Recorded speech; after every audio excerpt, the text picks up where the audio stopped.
Welcome to Oklahoma's #1 real estate broadcast, The Rick McCormick Show, live on the Artist First Radio Network.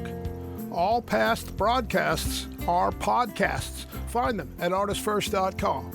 And now from the heartland of America and the great state of Oklahoma, USA, it's your host, Coach Mack.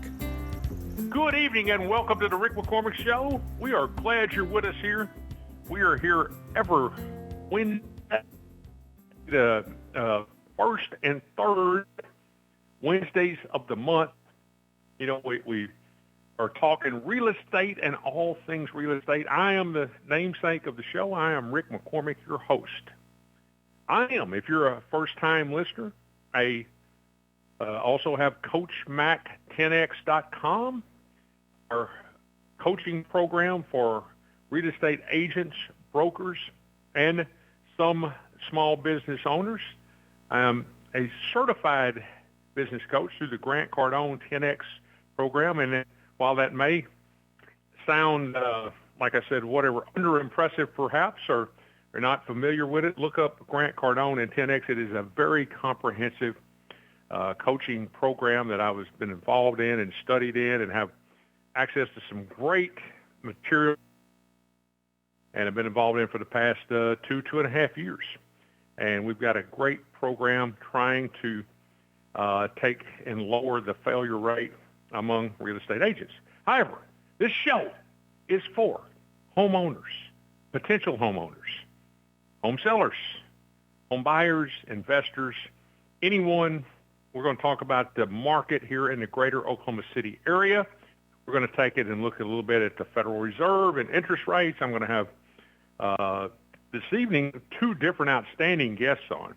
One who is a mortgage expert, another who is an insurance and also an investor around our area here and actually owns properties in multiple states. And we're going to talk about that. And so we've got some great content here. We're glad you're with us. And back to the Coach Mac 10X. I was previously a college and professional basketball coach for knocking on close to 30 years. Was a head coach of 5 different collegiate programs and was honored with several different accolades, including winning a national championship and several, in fact, a Coach of the Year award in 3 separate and different collegiate conferences and 1 national Coach of the Year. So the whole Coach Mac thing has kind of been there for a number of years.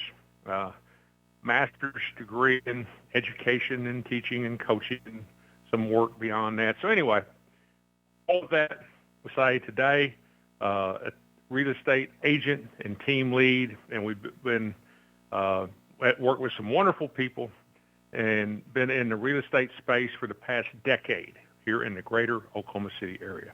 And we are glad that you're with us this evening on the show, whether you're listening live here on this Wednesday, July the 16th. Is that today or the 17th? Let's take a look here. I get lost in time. Where are we at? We're July 16th. That's what I thought.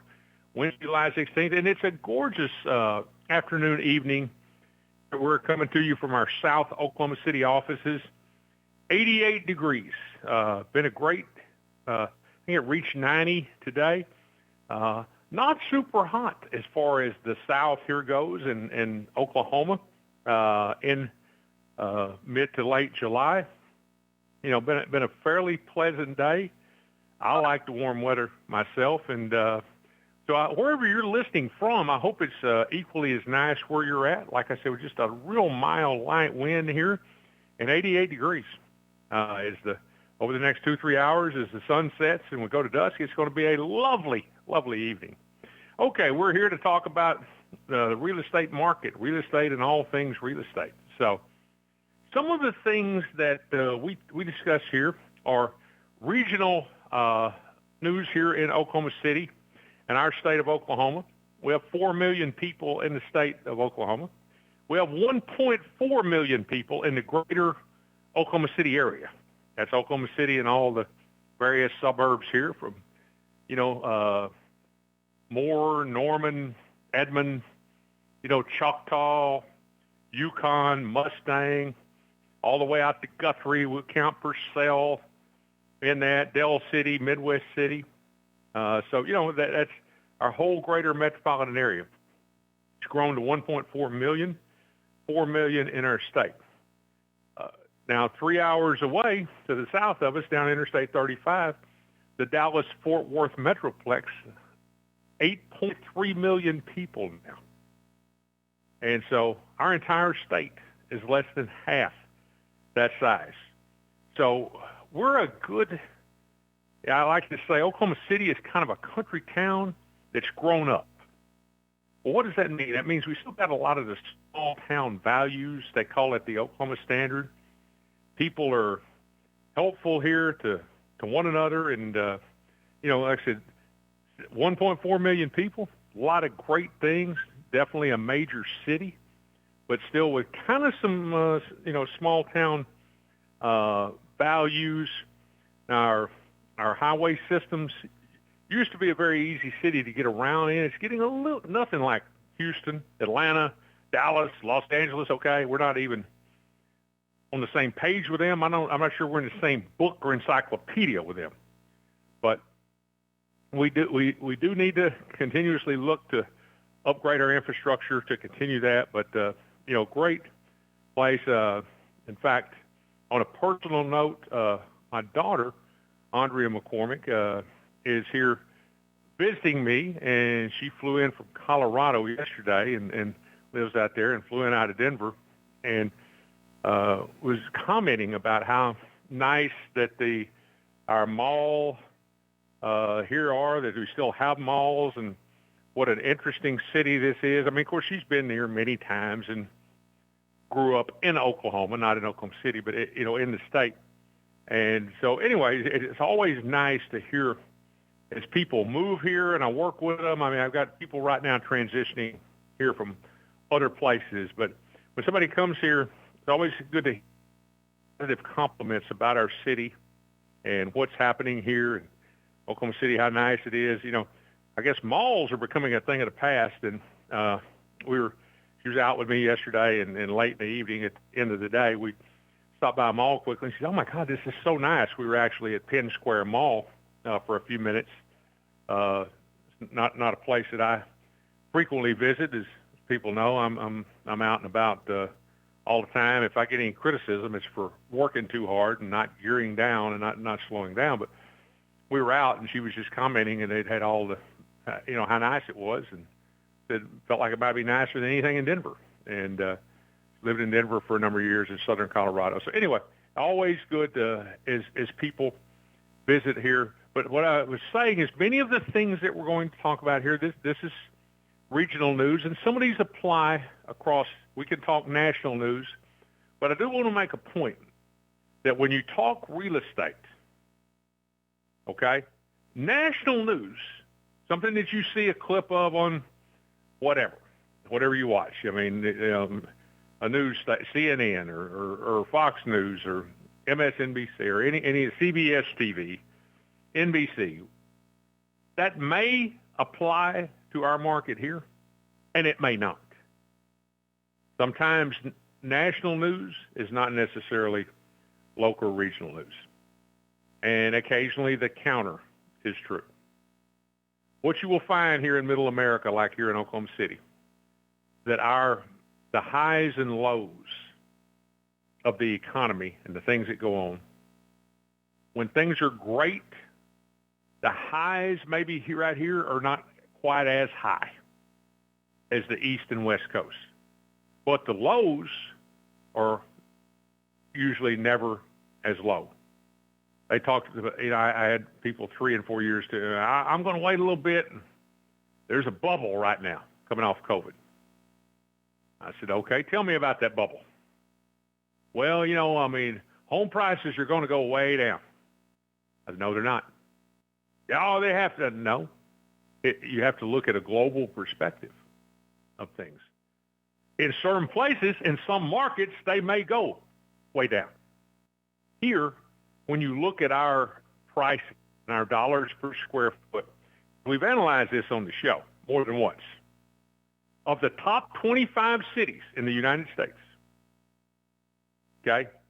You're listening. We got listeners all over, but there's a good chance that many of you are right here in the greater Oklahoma City area. And you've heard me say this before, perhaps. Compared to the Dallas-Fort Worth Metroplex, compared to Miami, Florida, compared to Phoenix, Arizona, compared to Washington, D.C., compared to Manhattan, New York City, compared to any of the top 25 cities by population in the United States. When you look at the average household income and you look at the average price home, that percentage of household income to buy that average home, that's where the most affordable housing market in America is. You guessed it, Oklahoma City, right here. So that goes to a great quality of life in the fact that, you can buy a home and not be in San Francisco where the average home is $1,040 a square foot. I don't want to buy my home there, but I'd sure like to sell it there. I mean, guys back here in the production studio and Scott, if I can take my house if I can somehow move it to San Francisco, I can sell it out there. Be in good shape. I'm in that 2.5, 3 million range there at 1,000 plus a square foot.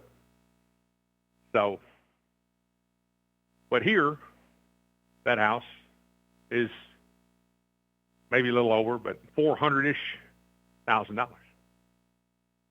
So that's so with that said, home prices here, you know what they've done? They've stabilized. They didn't go up 14 per year like we were doing during COVID. They go up that 2 to 3% normal appreciation that you get. That's what they've done here. But there was and is no, quote, bubble. But with that said, it is, and we are now and currently in a buyer's market. A buyer's marketplace. Period. Well, why? How do you determine? We're going here in a moment before I answer that question for you, and we get into that. We're going, and one of our mortgage experts got a lot of mortgage experience and mortgage knowledge. Who's been in the business for, 25 plus years. Our owner at Security Financial Mortgage, Mr. Kendall Dexter. I see him here in the studio. Kendall, are you with us? You got your headset on? Are you ready to go? Ready to go, Coach. Good to be back after 2 weeks. Absolutely. So, wanted to talk. We're going to get, of course, into mortgage rates and Jerome Powell and all that in a bit. Jerome Powell, the chairman of the Federal Reserve Committee, who has a lot to do with interest rates, which, as most of you, if you're listening, know, interest rates have more than a lot to do with the housing industry and the purchase of a home. But okay, why is it a buyer's market? Because right now, as we speak, the every property feeds into our MLS, multi-listing system. Okay? Try not to use a lot of real estate terms here. Many people know what that is. Some don't. I used to talk to agents about, don't go out and start talking about, not everyone speaks our language, okay? Multi-listing, okay?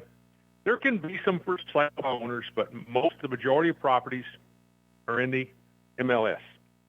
Well, here in Oakmar, Oklahoma City Metropolitan Association of Realtors, OKCMAR, Oakmar. That's Oklahoma City, and probably a good 75-mile radius here. We have 8,304 homes here in the 6 p.m. hour of July 16th, Central Standard Time, 8304. Now, what does that mean? That is a lot for our population base. During COVID, the numbers were crazy. We can throw those out. I mean, it went from 6,000 all the way down to 1,800. 15 offers on houses, $20,000 above list price, $30,000 above list price. But 6,000 had kind of been a norm. See, that was the norm if you go back and research the history of our market. Well, 8,300, Kendall. I mean, so for 2,300, we're 40 to 45% above our normal range. So supply and demand. That alone tells you that we are in a buyer's market. Okay? If you're a seller, you better get with a real good agent like the Rick McCormick Realty Group. You better be very resourceful and have a lot of advertising and marketing, and they can help you navigate this. But just putting it on MLS and putting a sign in the yard, I know that if you don't know all the ins and outs, many of you think that that's all it does. And in many cases, you are right. That's all some of them do. But you better have a plan for, how you're going to make this thing happen, because it is definitely, supply and demand is on the buyer side. Now, Kendall, you guys take mortgage applications. You talk with people. You help people in lending. And this has been going on now for, we hit 8,400. It was we went 100 higher than where we are now. It's been going on for a hot minute here, a good year and a half. Our inventory's just been growing and growing and bulging. So how do you see this whole picture from the mortgage side? The number of mortgage applications, we've seen a little bit of an uptick here, a little increase. The market has improved a little bit in our area. But what have you seen on your side of things? We have seen people get a little bit more restless and maybe listening to our advice, where you want to take advantage of the buyer's market. We've gone through this exercise many times on the show. You want to, you're going to net gain paying the higher interest rate in the short run and getting the property at what it's worth now than waiting for rates to come down and everybody comes out of the woodwork and now you're competing for property and you're paying more for the house. The whole supply-demand issue, we've gone over it many times. When you do the math, the amount of interest you pay extra, if say the rates go down 2%, is far blown away by any kind of additional appreciation you might see on the property itself. So more people are doing it. Hopefully they're listening to the show and taking that advice. Get out there while it's a buyer's market, secure your real estate, and then refinance the note whenever the rates get better. Absolutely. Now, let me go through some more breakdown numbers for us, okay? And we'll want to hit this pretty hard here before we go to our first commercial break. But, what we've got here is, now 2 weeks ago, we had a showing that the number of listings were going to come down some. But all of a sudden, we're back. In the past 7 days, this is what we look like. We've had 788 new listings. 788 new listings. We have had 577 sold listings. And then we have had 702 pending listings going in escrow, preparing to sell. So our sold number is down a little bit over what we were talking about a couple of weeks ago. Our pending number is still strong. And I like to say this, if you listen to every show, and sometimes you say, and I hope I'm not a broken record, but I do want to emphasize it. Do not listen to what your neighbor, your friend at church, your colleague at work, whatever said, oh, nobody's doing anything in real estate. 702 have gone under contract pending in the past 7 days. 100 a day. Another almost 600, 577, almost 600 have sold in the last 7 days. So there is a lot of activity. Now, Here's another indication, Kendall, that I think we can see pretty clearly this is a buyer's market. Price decrease. 994 of these have decreased the price. 8,300 listed, almost 1,000. So about 12% of everything on the market, they have decreased the price. Is that not somewhat of an indicator that we're in a bit of a buyer's market? Yeah, it definitely is. The seller's market, obviously goes the other way. So you're going to see some price decreases. Some people are more motivated to sell than others. There can be specific reasons why they need to sell because of life circumstances. So those people are going to be even more motivated. But it's a great time to get out there, get your pick of the litter, possibly decrease the price, possibly get your closing costs paid. And the people that go out there with poor representation or no representation a lot of times end up with the short end of the stick, Coach. You really need to have somebody that knows what they're doing, knows the market, and can squeeze every drop out of the turnip of, lower price, closing costs, whatever you can get out of any given seller. To that point right there, let me give you another little statistic. In the past 7 days, and we're in the middle of the month, a lot of the expired listings are done by, months, by August 1 or, whatever.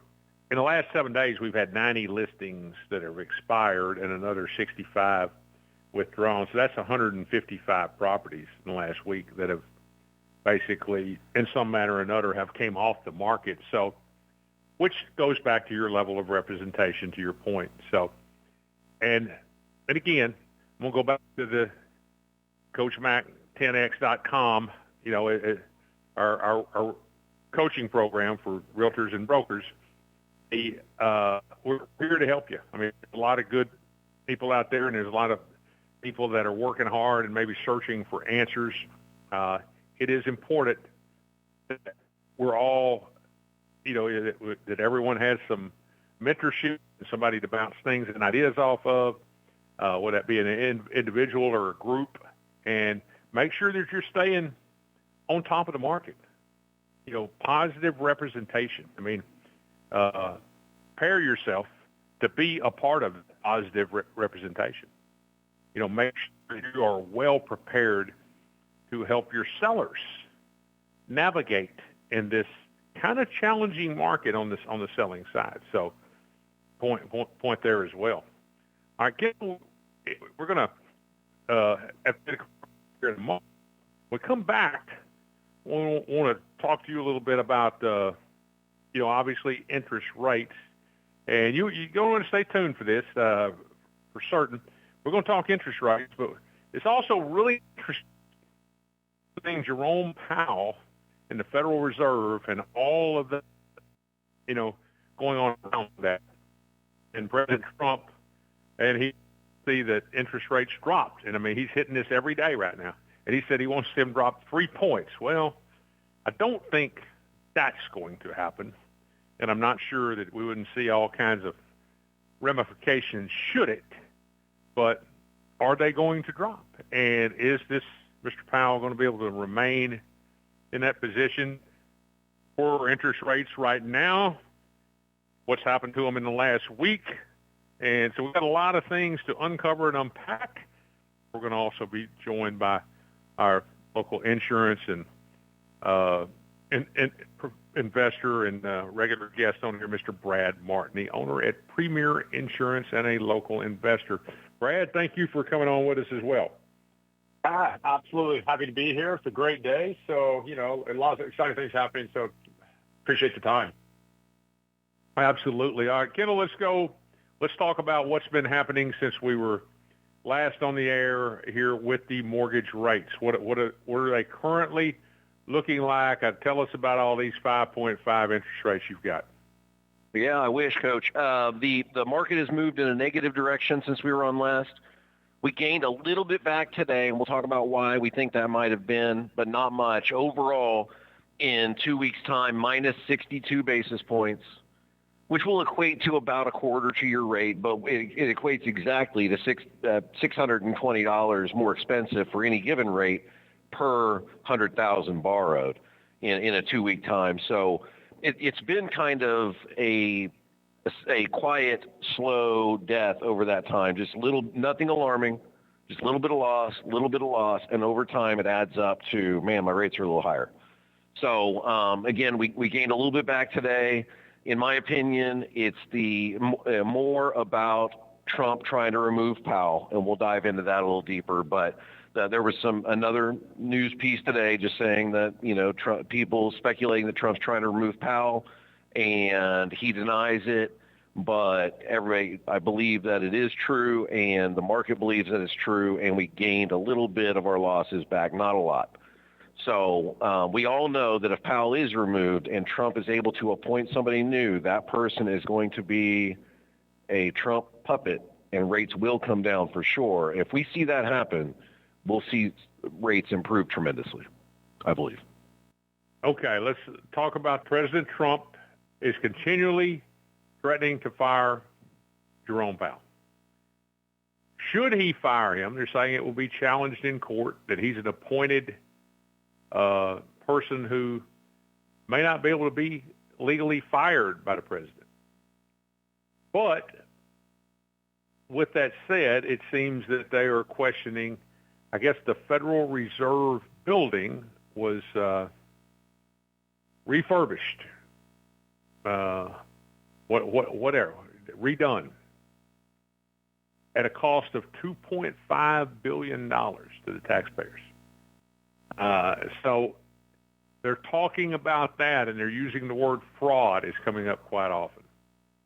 So Kendall first, and then we'll go to Brad. I mean, are they looking to get him out that way, or simply perhaps to try to continue to bring it up and threaten to fire him, hoping that his term is up next May? So we're talking 10 months from now, that he would come out and say, I'm just going to step down a little bit early. So what are we looking at here, Kendall? And I guess this is in your wheelhouse more than the rest of us.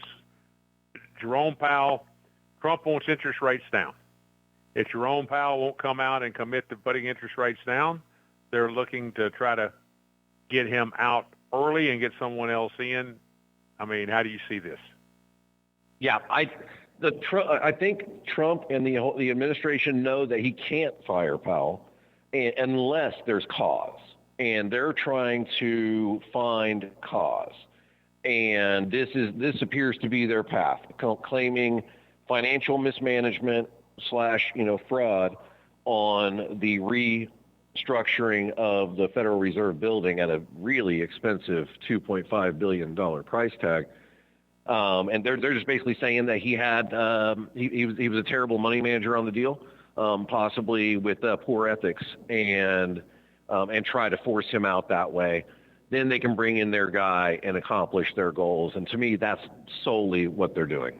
Brad, what do you think? Yeah, Brad, your thoughts on that? I agree. I mean, I think they're trying to get rid of Powell so Trump can have a little bit more hands-on as it relates to interest rates and have someone that's wanting to do what he wants them to do. Obviously, he doesn't have the power to fire Powell, so it then becomes a situation where he has to use some other tactics, and I think what he's trying to do now is talk about incompetence and poor money management as the guy that literally manages the money for the United States Treasury. So it's kind of an interesting deal. At the end of the day, I don't think it's good for anybody. It's good whether you're Republican or Democrat. I think it's just a bunch of noise that's just going to add fodder to everything else that's going on. Yeah, Kendall, tell our listeners a little bit about Bill Pulte, I guess, P-U-L-T. Yeah, Pulte. Bill Pulte, yep. The chairman of the board of Fannie Mae and Freddie Mac, and kind of who he is, and then I'm going to talk a little bit about that. I mean, he is the key behind all of this, and it was released, I think, Friday, a few days ago, that he said he knew Jerome Powell was strongly considering resigning. I think that's since been refuted. But talk about Bill Pulte's role in this whole Federal Reserve thing.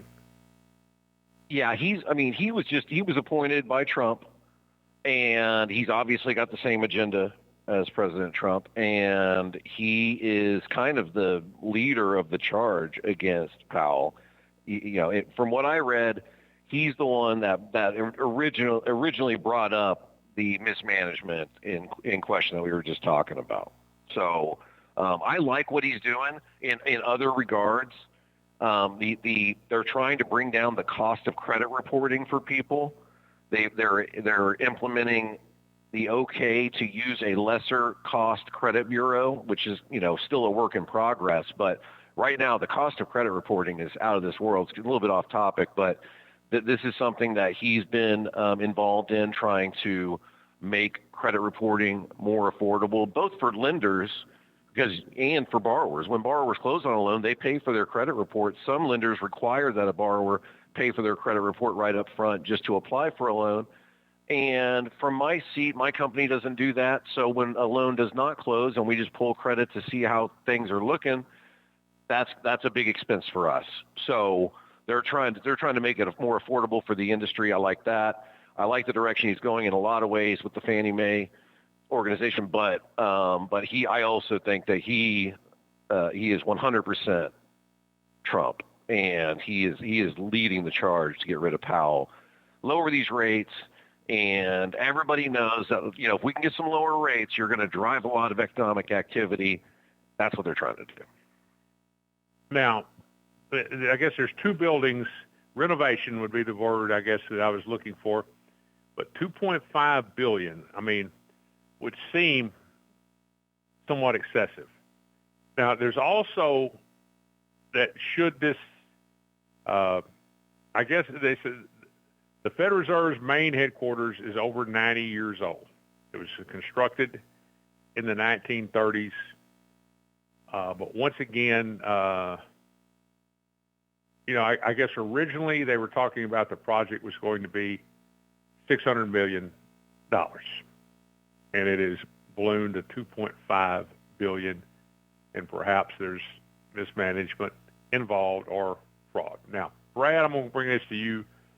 There's some concern that while the thought process is, well, this guy is no longer there, Jerome Powell, interest rates will come down up to the housing industry.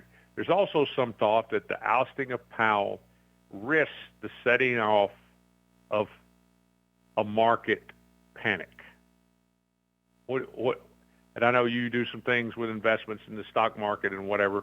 Do you see the potential of that?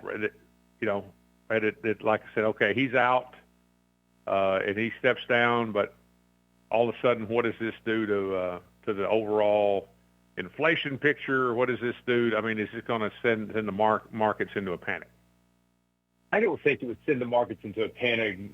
Kendall alluded to it earlier. Everybody knows Trump is trying his best to get interest rates down. It only helps him, especially as you go into midterms. So I think you'd honestly see maybe the flip side of that. You might see people actually celebrate it a little bit. Markets might act positively to it. That might be a short-term lived deal. I'm more impressed with a renovation that costs $2.2 billion. That is 2.5. $2.5 billion. Billion with a B. That's right. Billion. That is a lot of money. When you look at, for us local people here in Oklahoma City, the Oklahoma City Thunder just, unveiled their new arena, and their price tag on that is about $1 billion less. A brand new state-of-the-art basketball facility. Man, to me, whichever side you're on, you still need to take a look at that. That's a pretty impressive number to have that. But do I think the markets will act negatively? Honestly, who knows? I think the biggest thing right now that you see when I talk to other investors, when I talk to other people looking at placing capital, everybody is scared because there's no more playbook. You typically know if A happens, then this is what the result is. If B happens, then this is the result. But right now, the playbook is so crazy, no one knows what's going to happen. And so everybody's just sitting on the sidelines just trying to figure out, all right, what are the rules in which we play by, and then we can navigate those waters, whether they're choppy or not. Right now, no one knows what that looks like. And so all the people I talk to are hesitant. And so who knows, I guess, Coach, would be my short answer in all this. Yeah, and the final point I'll make on this, not to belabor the point, but they say and good point. We're going to talk about the Thunder's new building. I think the price tag on that is $1.2 billion. This is 2.5, and we're not building a building.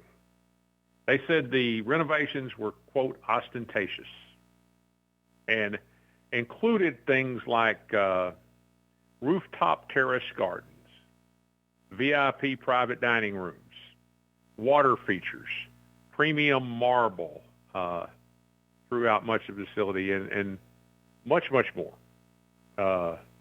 Rooftop terrace, I mean, is that something, $2.5 billion, like I said, that's an amount of money that would go a lot. And we're not talking about building a building. We're talking about on an existing building. So very interesting there. And I guess the other thing is Trump is coming up, President Trump, on 6 months in office. Why was some of this not addressed and monitored during the previous administration while this $2.5 billion was being spent? So, and obviously I know when you talk about any politician, and certainly our current president, that thing can go either way. There's people on all sides of that. But I do think that there are some positives to at least keeping a closer eye and managing taxpayer dollars. And there's a lot of examples, but this would certainly be a case in point. $2.5 billion on renovations, and I don't know, perhaps there's a need, Kendall, for them to have rooftop terrace gardens. But yeah, I want my feds to be pampered, Coach. I mean, let's pamper these guys. I don't know how big this building is, but Brad completely stole my thunder, pun intended. I was going to mention that this is twice the cost of a brand new state-of-the-art amazing arena that they just unveiled today. It looks tremendous, and they're not building it. I mean, how could it possibly cost that much to renovate a building? Unless it is just enormous. So I would agree. They probably need to look a little deeper into it, because we don't need the finest things in the world for the Fed Reserve. We just need the regulators to regulate. Well, and Jerome Powell has disputed some of the claims about some of those things that are there. So, anyway, we'll see. And in either case, the current administration is very serious about getting interest rates down and doing everything humanly possible to either get the current group to lower them, step down, and put someone else in that will, but to get the housing industry going. So that is something very interesting that we will want to, and for our listeners' sake, to keep a close eye on, and would encourage you. Keep an eye on what they're saying about Jerome Powell and the Federal Reserve, and then I've even seen stories as well, guys, that before we leave this subject altogether, that says that for maybe the Fed and what they do doesn't have that much to do with interest rates at the end of the day. Most people think that they really do. But I saw one thing about, hey, there's so much talk about all this, but do they really, Kendall? Quickly, if they come up and dropped 100 basis points in the next meeting, which is at the end of this month, is there any way that interest rates do not go down? No. They're not directly correlated, is what people are saying, but they are indirectly correlated, because that is the cost to borrow money as a lending institution. So they're going to pass that along, and it gives them the ability to do so. But it is not a direct correlation. So if anybody is disputing that rates will come down if the Feds move the rates, that's what they're getting at. But they definitely will come down if we see a 100 basis point drop. No question. Okay. All right. Well, all right. Kendall, I'll come back to you, and then I know, Brad, I want you to weigh in on this too. We talk a lot about our city and the growth of our city. And, of course, we have the Oklahoma City Thunder, reigning NBA world champions, and we're going to be able to say that for the next year. And hopefully, this time next year, we're saying two-time reigning NBA world champions is because the key players 1, 2, and 3 have all been extended into long-term contracts. And, of course, another show called The Fast Break. You can join us, on Wednesdays at 4 to talk about all of that. But nevertheless, new arena coming up, and Paul McCartney is one of you guys look this up. We didn't talk about this in production, but Paul McCartney's coming to the BOK in Tulsa, I think. And, former Beatle, I think he's 72 years old now or something, he would, if we had the new arena, he'd be coming right here to Oklahoma City, not Tulsa. Who's got that for me? Give me the October 22nd, 8 p.m. Paul McCartney, Wednesday, October 22nd. Yeah, BOK. Coming to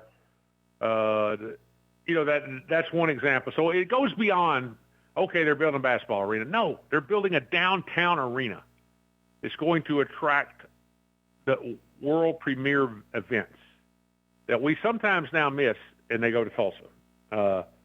But it means a lot for our city to keep the Thunder long term. But Brad, what do you feel like this thing means just downtown and for the city? I mean, it continues to put us on the map. If you look at what we are doing, we're going to be the talk of the town. Once the arena gets built, everybody's going to want to be here, including players, which only helps us in the recruiting process. That is a great thing. And so when you look at it from that standpoint, it's huge. When you look at it from an economic standpoint, it's huge. I mean, not only what the arena will bring, but the ancillary things from parking to hotels to restaurants. They're doing a whole event center, pretty much where the Paycom Center is now. That will be an outdoor center for music and food and all sorts of activities. So the revitalization that's already taken place in downtown Oklahoma City is only going to continue to take place in downtown Oklahoma City. And I also want to quickly mention there's some other great things that are happening here. We will be an Olympic site here in a few years, which was a pretty amazing feat, when you look at what's going to happen for the Summer Olympics that are going to be in LA, but we're going to have the softball here and the rowing and kayaking as well. So what's happening in and around Oklahoma City as it relates to economic growth and development is unbelievable. You couple all that with low cost of living, it goes back to what we talk about on the show all the time.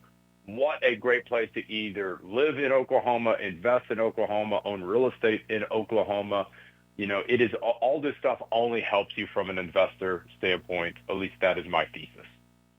Kendall, I know you talk a little bit about Mayor David Holt, and it seems like, I tell you what, we're in great shape in the leadership of this city. And, of course, I was a huge Mick Cornett fan, his predecessor, and Mick Cornett now to David Holt, our current mayor.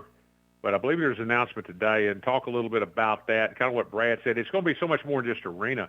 There's going to be all kinds of spinoff of food. It's going to be a further shot in the arm, a further revitalization of Oklahoma City's downtown area. Yeah, they've taken over a full city block. It looks like there's going to be all kinds of things going on around it. But like you said, Brad, getting to go first, stealing my thunder all the time. All the things that are going on, the Olympics. I'll throw in the Ocana Water Park downtown. I mean, we're just growing and growing. And this all ties back to real estate. The excitement that's going on in Oklahoma City is going to continue to bring people to town, improve the demand for real estate, and improve the price of real estate. So just all the more reason to invest in Oklahoma City real estate. Well, absolutely. Brad, there's so many things. The gentleman trying to put up this 120-story building. Now, right now, there are empty office spaces in Oklahoma City, in downtown Oklahoma City. We're not close to 100% capacity. I don't think we're at 75% capacity. with this revitalization that we're talking about, could there actually be a need? And I mean, does this thing make sense for investors? This 120-story building potentially in downtown Oklahoma City. I mean, thinking and seeing this arena and thinking about that, does one fuel?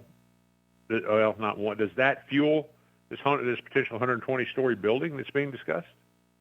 I think it definitely helped further the conversation and bring it along. You've got to look at, can that building, no pun intended, stand on its own as it relates to the economics of what that building can do and bring. Remember, that building is a little bit offset from where the new arena is going to be. So, what they're talking about there is mixed use development. They're talking about restaurants, bars, obviously office and apartments. Can that building stand on its own outside of what the arena can bring in? Because the arena is going to compete for that same type of dollars. People are going to games, et cetera. I personally do not see how the economics make sense when you look at multifamily and you look at the number of new units, Class A units that are coming online. You look at the cost to A, build those, and then B, lease those out if I'm a tenant, versus what I can buy for a very larger home, not too far from the downtown corridor. To me, the economics just don't make sense. And I think last I saw, there's another 5 or 6 brand new Class A units coming online downtown. At some point, I don't think we have enough infrastructure to support that as far as bodies. And so to me, does it make sense? No. But does that stop people from investing? Obviously not. Kendall, your thoughts on that? I guess kind of from the 25-year plus housing and mortgage industry. I mean, it obviously helps, but Kendall, you think that building, we're ever going to see that building downtown completed, this 120-story building? No, I've been standing firm on this ain't happening from the get-go. I don't believe in the guy that's developing it, and I don't really believe in the project. I don't think there's enough people that even want to live that lifestyle in the city to support it, that downtown lock and leave kind of lifestyle. We've got a very family-oriented city, largely, and a lot of the people that live here want to be in a suburb. They want to have a backyard, or they want to own land. We've experienced this in real estate over and over and over. People that are clamoring to get land and be outside of the city, or you've got your dogs, you need to have a yard. That is more of a predominant desired lifestyle here than the downtown condo kind of lifestyle. Yeah, I think you're right, obviously, but the arena obviously is going to create a lot of buzz. It's going to create some new job opportunities in that in the downtown area. So, but again, I would kind of do. I'm not sure that we're going that this 120-story high-rise building that is continued in discussion is ever going to become a reality in downtown Oklahoma City. Although, with that said, there are plenty of other things. The arena itself is exceptional. Kendall, talk just for a moment or so. It's like all glass. Just kind of describe the arena as you saw it today in the release. Yeah, it's incredible. And everybody can go to okcthunder.com/arena and watch like a 3.5-minute video that they showed during the State of the City address today. But fully glass curtain all the way around, and it's up on a platform. So when you approach the arena, there's all kinds of areas down on the ground. There's all kinds of areas surrounding the arena. And then the arena itself just looks incredible. And when you look at the piece of land it's sitting on, they're literally taking up an entire city block. It's going to be tremendous.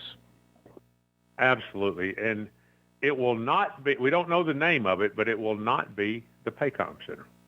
That has been determined, I am told. So it'll be interesting to see, I guess, the name of the naming rights of this new arena. So, but anyway, great stuff.